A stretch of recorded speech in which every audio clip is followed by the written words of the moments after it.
Waste है।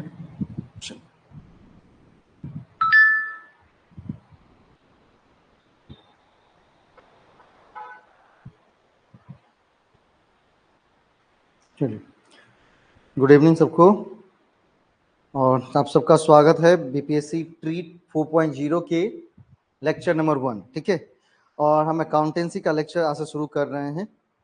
बाकी कुछ क्वालिटी चेकिंग का इशू है, ठीक है, वो लाइटिंग क्वालिटी चेकिंग की कुछ इशू थी, उसी को हम रिजॉल्व कर देख रहे हैं कि सब कुछ ठीक चल रहा है या नहीं चल रहा है ना। चलिए, लाइटिंग और साउंड सबके परफेक्ट आ रहे हैं तो बता दीजिएगा, फिर हम स्टार्ट करते हैं। ठीक है, चलिए, अकाउंटेंसी लेक्चर नंबर 1 है ना। जैसा कि आप सब जानते हैं कि भाई अगर बीपीएससी टीआरई 11 12 के आप अगर एग्जाम दे रहे हैं, नहीं बीपीएससी टीआरई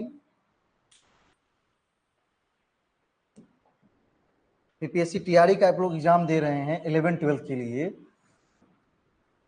और उसमें अगर आप कॉमर्स सब्जेक्ट से बीपीएससी टीआरई का एग्जाम अगर आप लिख रहे हैं, मतलब दे रहे हैं, और उसमें भी कॉमर्स सब्जेक्ट अगर चूज कर रहे हैं आप, तो वहां पर 3 सब्जेक्ट आपके पास आते हैं। ठीक है, 3 सब्जेक्ट का ऑप्शंस रहता है कॉमर्स के विद्यार्थियों के लिए। ठीक है, अगर कॉमर्स के स्टूडेंट जो कि 11 12 टीचर के लिए, बीपीएससी टीआरई 11 12 के लिए है ना, 11th एंड 12th के लिए है ना, 11th एंड 12th के लिए अगर कॉमर्स सब्जेक्ट से अपीयर होते हैं एग्जाम में, नहीं अपीयर होते हैं एग्जाम में, तो उन्हें 3 विषयों का ऑप्शन मिलता है। यहाँ पर पहले विषय का ऑप्शन मिलता है अकाउंटेंसी चूज करने के लिए, नहीं क्या करने के लिए, अकाउंटेंसी चूज करने का ऑप्शन मिलता है।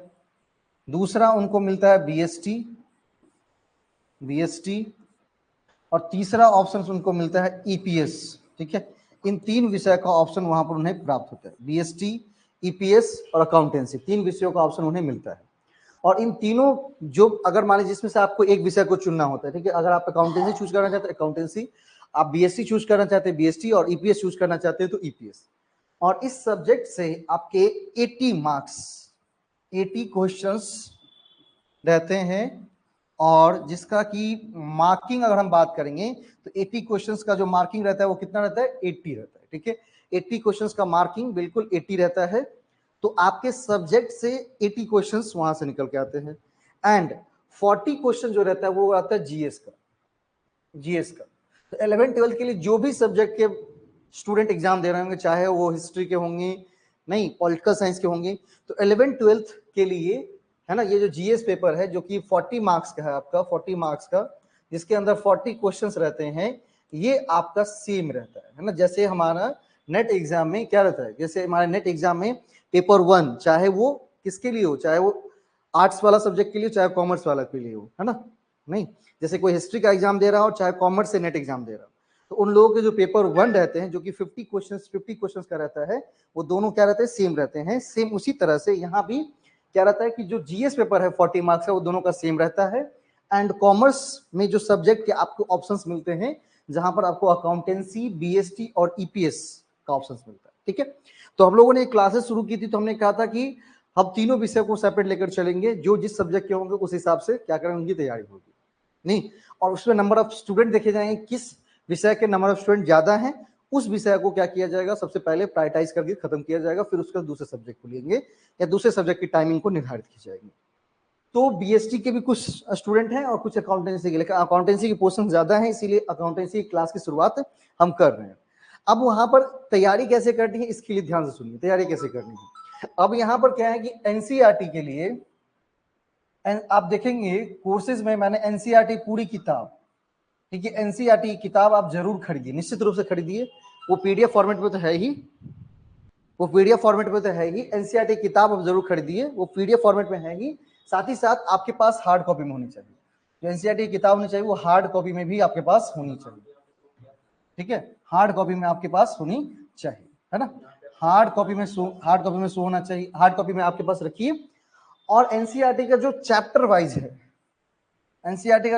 वाइज है, उस चैप्टर वाइज, चैप्टर जैसे चैप्टर 1, चैप्टर 2, चैप्टर 3, इस हिसाब से एक बार रीडिंग करना शुरू करिए, उसकी रीडिंग करनी शुरू करिए, क्योंकि हमारे पास प्रैक्टिकल क्वेश्चन से ज्यादा थ्योरेटिकल क्वेश्चंस होते हैं।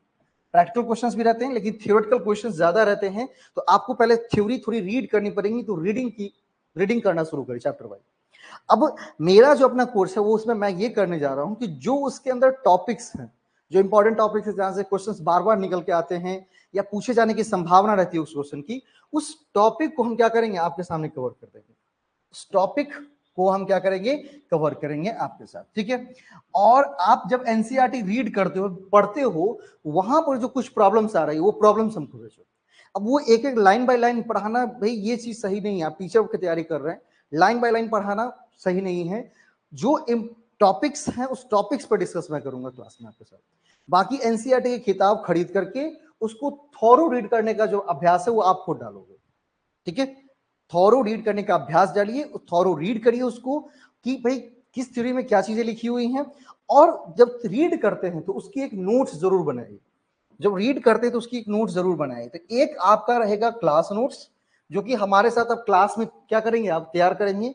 और एक रहेगा आपका एनसीईआरटी का नोट्स, जो कि एक शॉर्ट नोट्स बनकर तैयार होंगे, ठीक है। उसमें कैसे बनाना है, कौन कौन से टॉपिक इंपॉर्टेंट है, वो मैं बिल्कुल समझा दूंगा आपको चैप्टर वाइज। उसके लिए कोई समस्या नहीं है कि नहीं आपको ही पूरा भार है, मैं समझा दूंगा। लेकिन उसके एनसीईआरटी के खुद के नोट्स आपके जरूर तैयार होने चाहिए। क्या बोल रहे हैं एक्चुअली यहाँ पर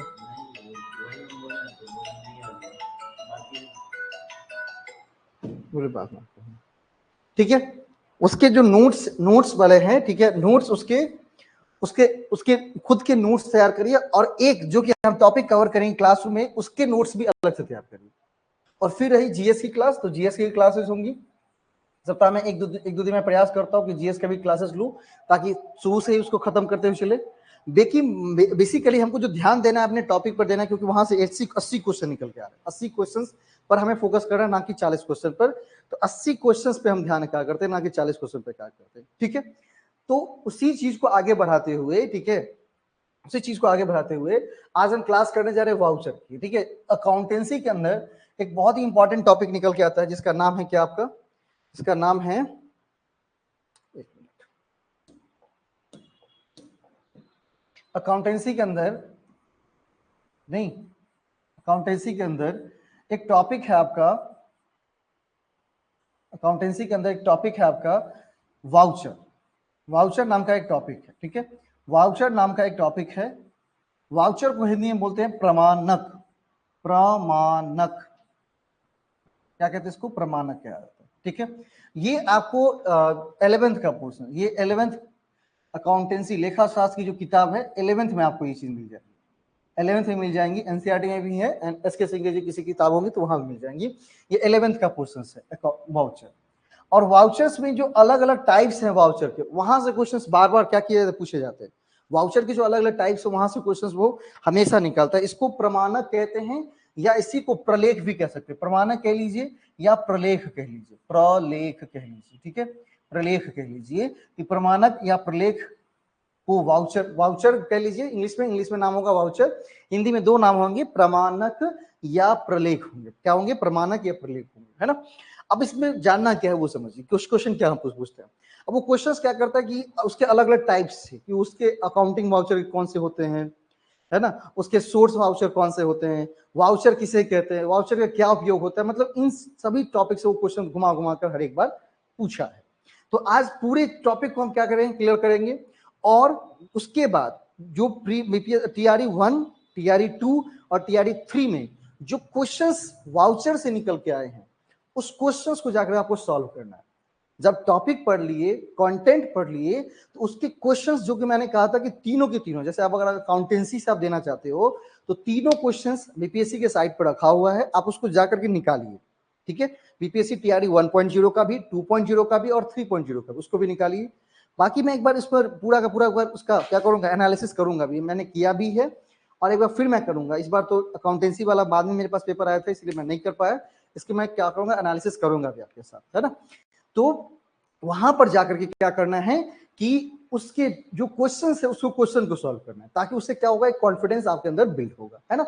चलिए, वाउचर प्रमाणक या प्रलेख कहते हैं, क्या कहते हैं इसको, प्रमाणक या प्रलेख कहते हैं। तो इसके टाइप्स के बारे में बात करेंगे, लेकिन उससे पहले सबसे पहले वाउचर को समझते हैं। अगर कोई पूछता है कि वाउचर क्या होता है, वाउचर क्या होता है, प्रमाणक प्रलेख क्या होता है, तो जैसे हम कहते हैं कि ना अकाउंटिंग हम शुरू करेंगे तो क्या करते हैं, सबसे पहले जो भी लेन देन है उसको रिकॉर्ड करने का काम करेंगे। क्या करेंगे? उसको रिकॉर्ड करेंगे। तो रिकॉर्ड करने के लिए जब रिकॉर्ड की जाती है तो वहां पर ये पूछा जाता है कि इसके सोर्स डॉक्यूमेंट देने पड़ेंगे, इसका सोर्स बताना पड़ेगा। कोई भी चीज ऐसे ही नहीं कि मतलब हमारे घर का तो है नहीं कि अपने मन से लिखते गए। वहां पर कोई व्यवसाय के अंदर जब कभी भी लेन देन होता है, ठीक है, उसको हम रिकॉर्ड करने का काम करते हैं। जब रिकॉर्ड करने का काम करते हैं तो उसके लिए क्या देना पड़ता है? एविडेंस देना पड़ता है, साक्ष्य देने पड़ते हैं। और वही एविडेंस, वही साक्ष्य क्या कहलाता है? वाउचर कहलाता है। वही एविडेंस, वही साक्ष्य क्या कहलाता है? वाउचर कहलाता है। तो वाउचर का डेफिनेशन एक बार समझ लीजिएगा कि वाउचर का मींस, वाउचर का मतलब क्या होता है? तो वाउचर का मतलब होता है, वाउचर का मतलब होता है वाउचर का मतलब होता है किसी व्यावसायिक लेन देन का, किसी व्यावसायिक लेन देन का, किसी व्यावसायिक लेन देन का जो साक्ष्य है, किसी व्यावसायिक लेन देन का, किसी व्यावसायिक लेन देन का जो साक्ष्य होता है ना, जो एविडेंस होता है, किसी व्यावसायिक लेन देन का जो साक्ष्य होता है, जो एविडेंस होता है, उसी एविडेंस को क्या कहते हैं? वाउचर कहते हैं। चलो बंद कर देंगे। किसी व्यावसायिक लेन देन का जो साक्ष्य होता है उसे क्या कहते हैं? उसे वाउचर कहते हैं। क्या कहते हैं उसको? वाउचर कहते हैं। किसी व्यावसायिक लेन देन का जो साक्ष्य होता है उसे क्या कहते हैं? वाउचर कहते हैं। क्या कहते हैं उसको? वाउचर कहा जाता है ना। अब वाउचर के टाइप्स को समझेंगे। क्या कहेंगे? वाउचर के टाइप्स को समझेंगे और उसके जो सब टाइप्स है उसको समझने का प्रयास करेंगे। ठीक है, तो वाउचर के टाइप्स की अगर हम बात करेंगे, वाउचर के सब टाइप्स की बात करेंगे, दो प्रकार के वाउचर हैं। पहला है सोर्स वाउचर। पहला कौन सा है? Source voucher. एक एक करके समझिएगा। सोर्स वाउचर, ठीक है, क्या कहते हैं इसको? Source voucher. सोर्स वाउचर का हिंदी नाम होता है मूल प्रमाणक, उसको कहते हैं मूल प्रमाणक, है ना। सोर्स वाउचर का हिंदी नाम क्या होता है? मूल प्रमाणक। क्या नाम होता है उसका? मूल प्रमाणक नाम होता है। सोर्स वाउचर का हिंदी नाम मूल प्रमाणक। ठीक है, वाउचर का मतलब किसी व्यावसायिक लेन देन का साक्ष्य, और उसके टाइप्स दो, सोर्स वाउचर और दूसरा क्या होता है? Accounting voucher. तो क्या होता है? सोर्स वाउचर और अकाउंटिंग वाउचर। ठीक है, सोर्स वाउचर और अकाउंटिंग वाउचर, है ना। वाउचर के दो मेन टाइप्स हैं, सोर्स वाउचर और अकाउंटिंग वाउचर। सोर्स वाउचर और अकाउंटिंग वाउचर, जिसको अकाउंटिंग वाउचर कहेंगे आप लेखा प्रमाणक, लेखा प्रमाणक, और उसको क्या कहेंगे? मूल प्रमाणक। क्या कहेंगे इसको? लेखा प्रमाणक, और उसको क्या कहेंगे? मूल प्रमाणक। लेखा प्रमाणक और मूल प्रमाणक, सोर्स वाउचर और अकाउंटिंग वाउचर। ठीक है ना, सोर्स वाउचर और अकाउंटिंग वाउचर। ठीक है, अब इसके अगर डेफिनेशन की बात की जाएगी, सोर्स वाउचर किसे कहते हैं, अकाउंटिंग वाउचर किसे कहते हैं, तो देखिए क्या करता है कि जब किसी व्यवसायिक लेन देन को रिकॉर्ड करने के लिए, हमें व्यवसायिक लेन देन को रिकॉर्ड करना है, तो रिकॉर्ड करने के लिए जो वाउचर हम बनाते हैं उसको कहते हैं अकाउंटिंग वाउचर। क्योंकि व्यवसायिक लेन देन को रिकॉर्ड करना है, उसको अकाउंटिंग करनी है, रिकॉर्ड करने का काम करना है, समराइज करने का काम करना है, मतलब पूरा अकाउंटिंग प्रोसेस उस पर लगाना है। तो उसके लिए जो हम वाउचर यूज करते हैं उसको क्या कहते हैं? अकाउंटिंग वाउचर कहते हैं। क्या कहते हैं उसको? अकाउंटिंग वाउचर कहा जाता है। ठीक है, किसी व्यवसायिक लेन देन को अकाउंटिंग प्रोसेस के लिए जो वाउचर तैयार किया जाता है उसे कहते हैं अकाउंटिंग वाउचर। और सोर्स वाउचर क्या होता है? व्यवसायिक लेन देन की जो उत्पत्ति होती है, व्यवसायिक लेन देन की, नहीं, व्यवसायिक लेन देन की, व्यवसायिक लेन देन की उत्पत्ति, व्यवसायिक लेन देन की उत्पत्ति के समय जो वाउचर इस्तेमाल होता है उसे क्या कहते हैं? Source voucher. नहीं, व्यवसायिक लेन देन की उत्पत्ति के समय जो वाउचर इस्तेमाल होता है उसे क्या कहते हैं? Source voucher. ठीक है, सोर्स वाउचर कहते हैं। और किसी व्यवसायिक लेन देन की अकाउंटिंग प्रोसेस के लिए, व्यवसायिक लेन देन के अकाउंटिंग प्रोसेस के लिए एक एक करके इसका एकदम आसानी से वीडियो को देखते हुए नोट्स बनाते जाएंगे, एकदम क्लियर कट, ताकि एकदम एकदम सटीक क्वेश्चन यहां से निकल के आता है। व्यवसायिक लेन देन के अकाउंटिंग के लिए, व्यवसायिक लेन देन के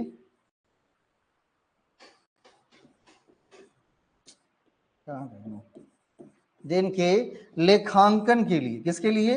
लेखांकन के लिए, व्यवसायिक लेन देन के लेखांकन के लिए जो वाउचर इस्तेमाल होता है उसे क्या कहते हैं? Accounting voucher. इसे क्या कहते हैं? Accounting voucher. ठीक है, व्यवसायिक लेन देन की जो उत्पत्ति के समय वाउचर यूज होंगे उसको क्या कहेंगे? Source voucher. अकाउंटिंग वाउचर क्या होगा? व्यवसायिक लेन देन के लेखांकन के लिए जो वाउचर इस्तेमाल होता है उसे क्या कहते हैं? Accounting voucher. क्या कहते हैं उसको? अकाउंटिंग वाउचर कहा जाता है। ठीक है, चलिए, वाउचर की दो types, source voucher, accounting voucher. Source voucher का नाम है मूल प्रमाणक, अकाउंटिंग वाउचर का नाम है लेखा प्रमाणक। सोर्स वाउचर व्यवसायिक लेन देन की उत्पत्ति के लिए, व्यवसायिक लेन देन की उत्पत्ति जब हुई वहां जो वाउचर इस्तेमाल किया जाता है उसको कहते हैं सोर्स वाउचर। अकाउंटिंग वाउचर का मतलब होता है व्यवसायिक लेन देनों के लेखांकन के लिए जो वाउचर हम इस्तेमाल करते हैं उसका नाम होता है अकाउंटिंग वाउचर। उसका क्या नाम होता है? Accounting voucher. ठीक है, अब सोर्स वाउचर और अकाउंटिंग वाउचर को भी अलग अलग सब टाइप में तोड़ा गया है। नहीं, सोर्स वाउचर और अकाउंटिंग वाउचर को भी सब टाइप्स में तोड़ा गया है, तो उसका नोट करेंगे। सोर्स वाउचर, सोर्स वाउचर, और सोर्स वाउचर में दो टाइप, दो उसके पार्ट होते हैं, दो पार्ट होते हैं। एक होता है internal, internal voucher, internal voucher, और दूसरा होता है कौन सा? दूसरा होता है उसमें इंटरनल वाउचर, और दूसरा होता है एक्सटर्नल वाउचर। इंटरनल वाउचर और एक्सटर्नल वाउचर। ठीक है, इंटरनल वाउचर और एक्सटर्नल वाउचर। सोर्स वाउचर में दो चीजें, इंटरनल वाउचर और एक्सटर्नल वाउचर वहां से निकल के आते हैं। क्या निकल के आते हैं? इंटरनल वाउचर और एक्सटर्नल वाउचर वहां पर निकल करके आते हैं। ठीक है, इंटरनल वाउचर और एक्सटर्नल वाउचर उस पर निकल करके आते हैं। इंटरनल वाउचर और एक्सटर्नल। इंटरनल का मतलब हो गया आंतरिक, आंतरिक, आंतरिक, और एक्सटर्नल का मतलब हो गया बाह्य। इसका नाम हो गया आंतरिक और इसका नाम हो गया कौन सा? बाह्य। ठीक है, बाह्य वाउचर। ठीक है, एक्सटर्नल और इंटरनल। क्या हो गया? एक्सटर्नल और इंटरनल। ठीक है, इंटरनल वाउचर का मतलब होता है कि किसी व्यवसायिक लेन देन के द्वारा, किसी व्यवसाय, जैसे हमारा व्यवसाय तेजस एकेडमी, तो तेजस एकेडमी वाउचर बनाएंगी व्यवसाय के द्वारा, किसी व्यवसाय के द्वारा, ठीक है, तैयार करके, तैयार करके, तैयार करके अन्य पक्ष को, अन्य पक्ष को, अन्य पक्ष को जो वाउचर सौंपा जाता है उसे क्या कहते हैं? Internal voucher. ठीक है, मतलब व्यवसायिक इकाई खुद तैयार करेगी और दूसरे को सौंपेगी। मतलब तेजस एकेडमी हमारा व्यवसाय है, तो तेजस एकेडमी वाउचर तैयार करेगी और किसी दूसरे पक्ष को हम क्या करेंगे? सौंपेंगे। इसको कहते हैं इंटरनल वाउचर। क्या कहते हैं इसको? Internal voucher. अब दूसरे पक्ष के द्वारा, एक्सटर्नल में क्या हो जाएगा? दूसरे पक्ष के द्वारा, के द्वारा तैयार किए गए, तैयार किए गए, तैयार किए गए वाउचर, तैयार किए गए वाउचर प्राप्त करना, तैयार किए गए वाउचर प्राप्त करना, ये क्या कहलाएगा? ये कहलाएगा एक्सटर्नल वाउचर। क्या कहलाएगा? External voucher. जब हम दूसरे पक्ष के द्वारा कोई वाउचर तैयार किया जाता है और हमारे पास प्राप्त होगा, उसको क्या कहेंगे? एक्सटर्नल, क्योंकि उसको दूसरे पक्ष ने तैयार किया और हमको सौंपा है। जब तेजस एकेडमी खुद तैयार करके दूसरे पक्ष को सौंपेंगे उसको क्या कहेंगे? इंटरनल। जब हम तैयार करके दूसरे पक्ष को सौंपेंगे, इंटरनल, और दूसरे पक्ष के द्वारा तैयार करके हमें प्राप्त होगा वाउचर, तो उसे क्या कहेंगे? एक्सटर्नल वाउचर कहेंगे। क्या कहेंगे उसको? एक्सटर्नल वाउचर कहेंगे। दो टाइप के वाउचर हो गए, सोर्स वाउचर दो टाइप के, इंटरनल और एक्सटर्नल। ठीक है, अभी तक वाउचर के दो types, source voucher, accounting voucher. फिर सोर्स वाउचर के दो टाइप्स, एक्सटर्नल और इंटरनल वाउचर। क्या होगा? एक्सटर्नल और इंटरनल वाउचर। ठीक है, चलो आगे बढ़ते हैं। अब आएंगे किसमें? अकाउंटिंग वाउचर के टाइप में। किसमें आएंगे? अकाउंटिंग वाउचर के टाइप में, जिसको आप कहते थे लेखा प्रमाण, अकाउंटिंग वाउचर के टाइप में।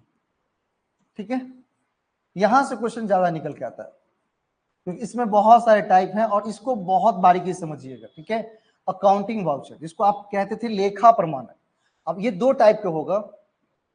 एक होगा कौन सा? Cash voucher. एक होगा कौन सा?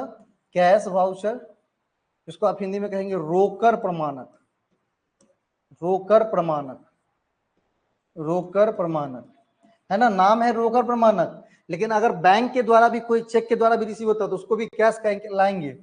आगे मैं समझाता हूं इसके बारे में। ठीक है, इसको गड़बड़ की है लोगों ने कि कैश का नाम सुना तो चेक को छोड़ दिया। Non cash voucher, non cash voucher, इसको कहते हैं गैर रोकर प्रमाणक, गैर रोकर प्रमाणक। क्या कहते हैं इसको? गैर रोकर प्रमाणक। ठीक है, गैर रोकर प्रमाणक। ओके, क्या कहते हैं इसको, गैर रोकर प्रमाणक कहते हैं, रोकर प्रमाणक और गैर रोकर प्रमाणक, ठीक है, कैश वाउचर और नॉन कैश वाउचर, ठीक है भाई। अगर कहता है कैश वाउचर किसे कहते हैं, चेक, चेक या कैश, चेक या कैश को प्राप्ति, चेक या कैश की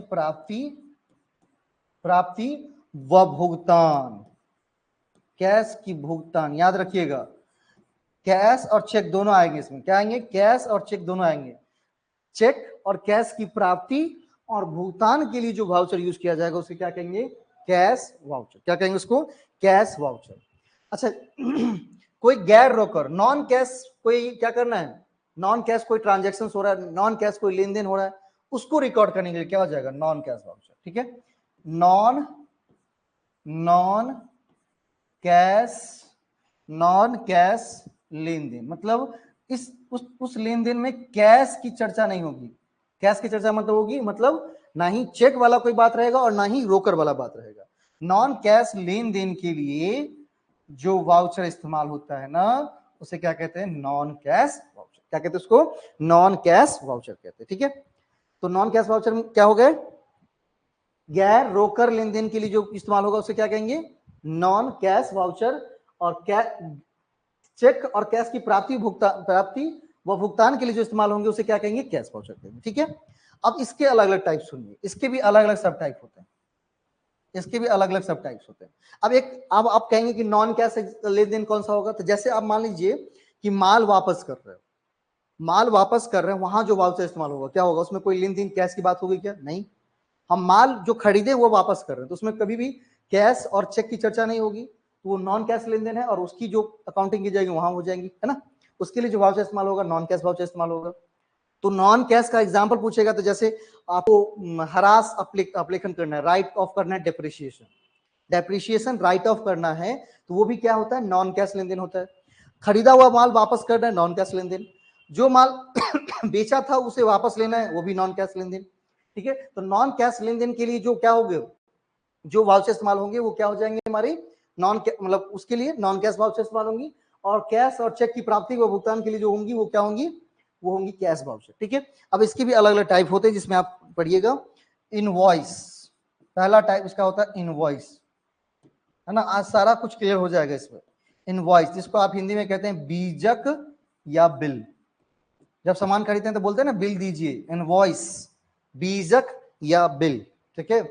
उसके बाद दूसरा इसका टाइप होता है debit note, debit note, debit note, और तीसरा जो इसका टाइप होता है वो होता है credit note, credit note, debit note, credit note और इनवॉइस, ये तीनों क्या हो गए, नॉन कैश वाउचर के टाइप है। किसके हैं, नॉन कैश वाउचर के टाइप है, क्लियर। नॉन कैश वाउचर के टाइप कौन कौन है, डेबिट नोट, क्रेडिट नोट और इनवॉइस, ठीक है। और कैश वाउचर में क्या आ जाएगा, कैश वाउचर में क्या आ जाएगा, डेबिट वाउचर, क्रेडिट वाउचर और paying slip, debit voucher, debit voucher, debit note नहीं, डेबिट वाउचर, क्रेडिट वाउचर, कौन सी, credit voucher, credit voucher and pay in slip, क्या हो जाएंगी, पे इन स्लिप, पे इन स्लिप हो जाएगी, ठीक है, पे इन स्लिप। ये सारे किस में आ जाएंगे, कैश वाउचर में आ जाएंगे। इन कौन सा, डेबिट वाउचर, क्रेडिट वाउचर और पे इन स्लिप, ये किस में आ जाएंगी, कैश वाउचर में आ जाएंगी। जबकि नॉन कैश वाउचर में क्या आएगा, इनवॉइस, डेबिट नोट और क्रेडिट नोट, ये कहां पर आ जाएगा, ये आ जाएगा आपका नॉन कैश वाउचर में, कहां पर आ जाएगा, नॉन कैश वाउचर में आ जाएगा, ठीक है। चलिए इसमें एक चीज वो मतलब आगे जो मैं चर्चा कर रहा हूं, इसके तो 6 टाइप्स हो गए, इसको तो लिख ही लेंगे। एक चीज इसमें और है, एक चीज इसमें और है जिसमें क्या करता है, बार बार आपको फंसाने की कोशिश करता है। क्या है वो चीज हम बताते हैं आगे। सबसे पहले एक एक जो जो हम लिखे उसका कहां पर किसका उपयोग होता है वो जान लीजिए। सबसे पहले हमने क्या लिखा था यहाँ पर, डेबिट वाउचर। इधर शुरू करते हैं, क्या लिखा था, डेबिट वाउचर। तो सबसे पहले लिखिएगा डेबिट वाउचर, लिखिएगा डेबिट वाउचर कहां इस्तेमाल होता है। सबसे बारी बारी से क्वेश्चन निकला है अलग अलग जगह पर, इसीलिए एक भी पॉइंट इसमें मिस नहीं करना है। डेबिट वाउचर, डेबिट वाउचर का इस्तेमाल कहां पर होता है, ठीक है।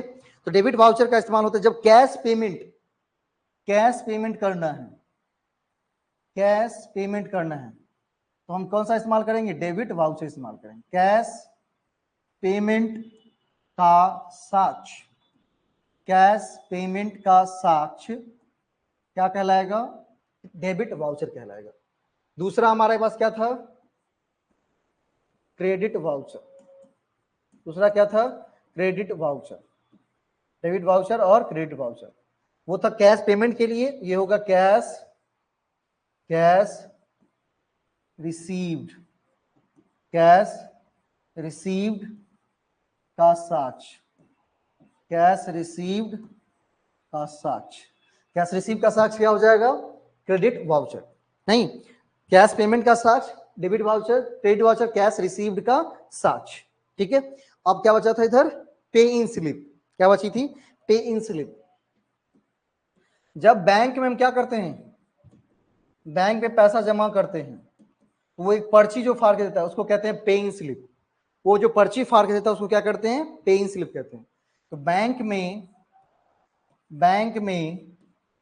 बैंक में कैश और चेक, कैश अथवा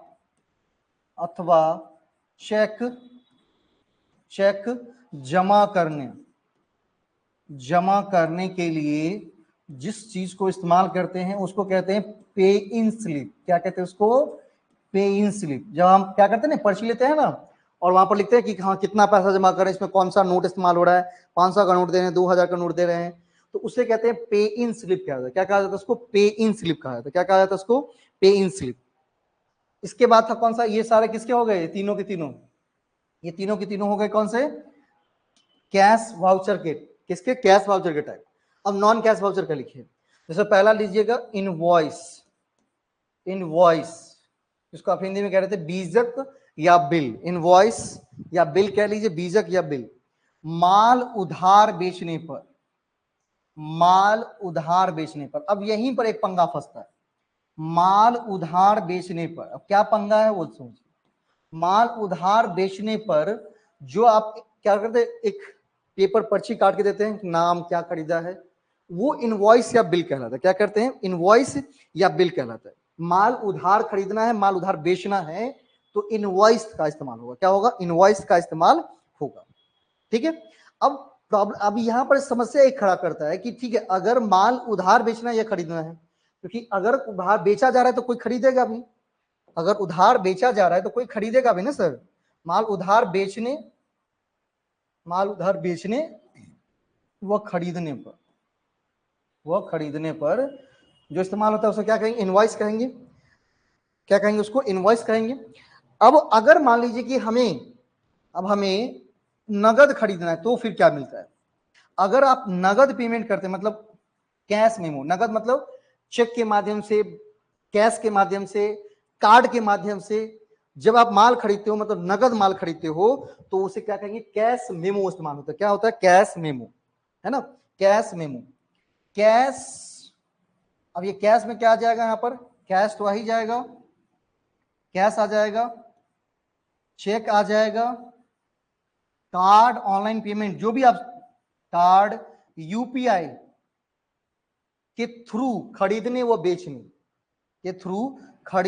बेचने के लिए, इसको याद रखिएगा, पूछा गया है खरीदने व बेचने पर। इनवॉइस के लिए सबको पता है ना, जब भी ये कहा जाएगा कि नगद खरीदना और बेचना है, तो क्या यूज करेंगे, कैश मेमो। क्या यूज करेंगे, कैश मेमो यूज करेंगे, ना कि इनवॉइस और बिल। अगर उधार खरीदने और बेचने के लिए बात होगी तो इनवॉइस या बिल का इस्तेमाल होगा, और अगर बात होगी कैश, चेक, कार्ड, यूपीआई या अन्य किसी तरह से बिल्कुल नगद नारायण पेमेंट करके क्या करने के लिए, वस्तु को खरीदने और बेचने के लिए, तो यूज क्या होगा, कैश मेमो। यूज क्या होगा, कैश मेमो। इसको याद रखिएगा, कैश मेमो। पूछा गया क्वेश्चन है कि अगर खरीदना और बेचना है तो लोग सीधे टिक लगाते थे, इनवॉइस या बिल। नहीं भाई, इनवॉइस और बिल तब इस्तेमाल होता है जब माल उधार खरीदा व बेचा जा रहा हो।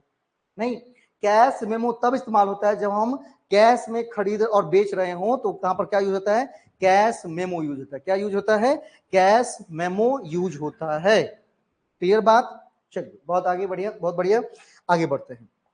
अब एक चीज और होती है कैश रिसीप्ट, एक होती है कैश रिसीप्ट, आपको लिख करके देगा कैश रिसीप्ट का इस्तेमाल कब होता है, कैश रिसीप्ट, हिंदी में पढ़ते हैं रिसीट, पी साइलेंट रहता है, कैश रिसीट ऐसे लिखा जाता है रिसिप्ट, ठीक है। तो अगर किसी को आपने माल उधार बेचा है तो कैश या चेक, कैश अथवा चेक प्राप्त होने पर, क्या करने पर, कैश अथवा चेक प्राप्त होने पर, कैश अथवा चेक प्राप्त होने पर या प्राप्त करने के लिए जो वाउचर का इस्तेमाल होता है उसे क्या कहते हैं, कैश रिसीट कहते हैं। क्या कहते हैं इसको, कैश रिसीट।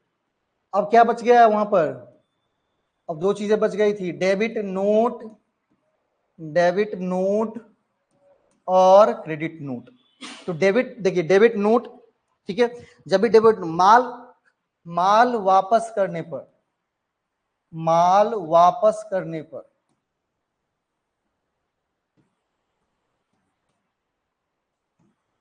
नहीं माल वापस करने पर, माल वापस करने पर, माल वापस करने मतलब क्या, क्रय वापसी, यहां पर लिख लीजिएगा क्रय वापसी। अगर हमने मान लीजिए अमेजन से माल खरीदा और हम क्या करते हैं, रिटर्न रेज करते हैं, होते हैं ना, बोलते हैं रिटर्न रेज कर दीजिए, तो रिटर्न जो वो रेज करता है तो उस टाइम क्या करता है, वो डेबिट नोट बनाता है। क्या करता है, उस चीज का एक डेबिट नोट बनाता है कि भाई कस्टमर ये सामान वापस करना चाहता है, इसीलिए हम एक डेबिट नोट जनरेट करते हैं। क्या करते हैं, डेबिट नोट जनरेट करते हैं।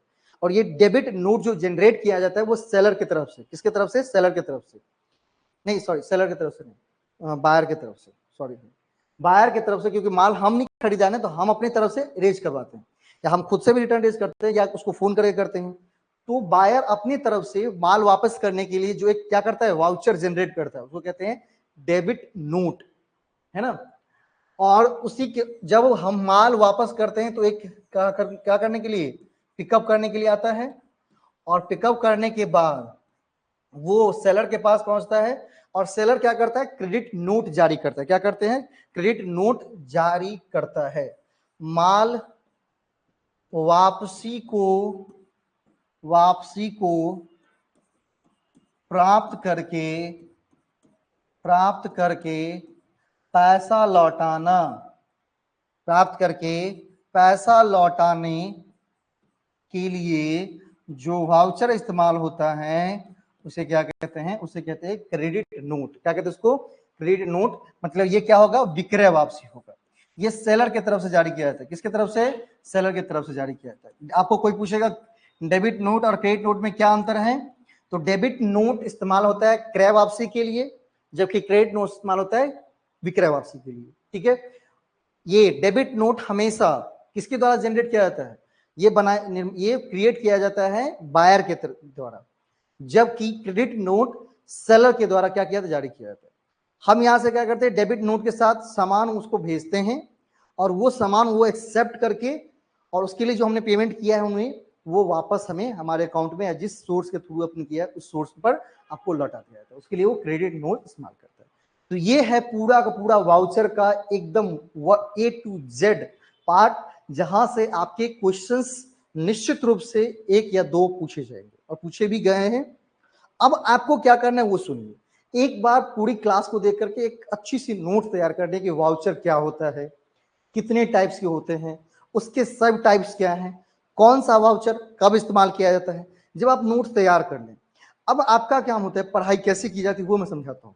अब आपका काम क्या होता है कि जो बीपीएससी 1.0, 2.0, 3.0 के अंदर जो क्वेश्चन है, ठीक है, जो क्वेश्चन आपने डाउनलोड किया है, जो आपके पास पीडीएफ में होगा, हार्ड कॉपी में होगा, उसको क्या करना है, उसको खोलना है और उसके अंदर देखना है वाउचर से संबंधित कितने प्रश्न हैं, कौन कौन से प्रश्न हैं।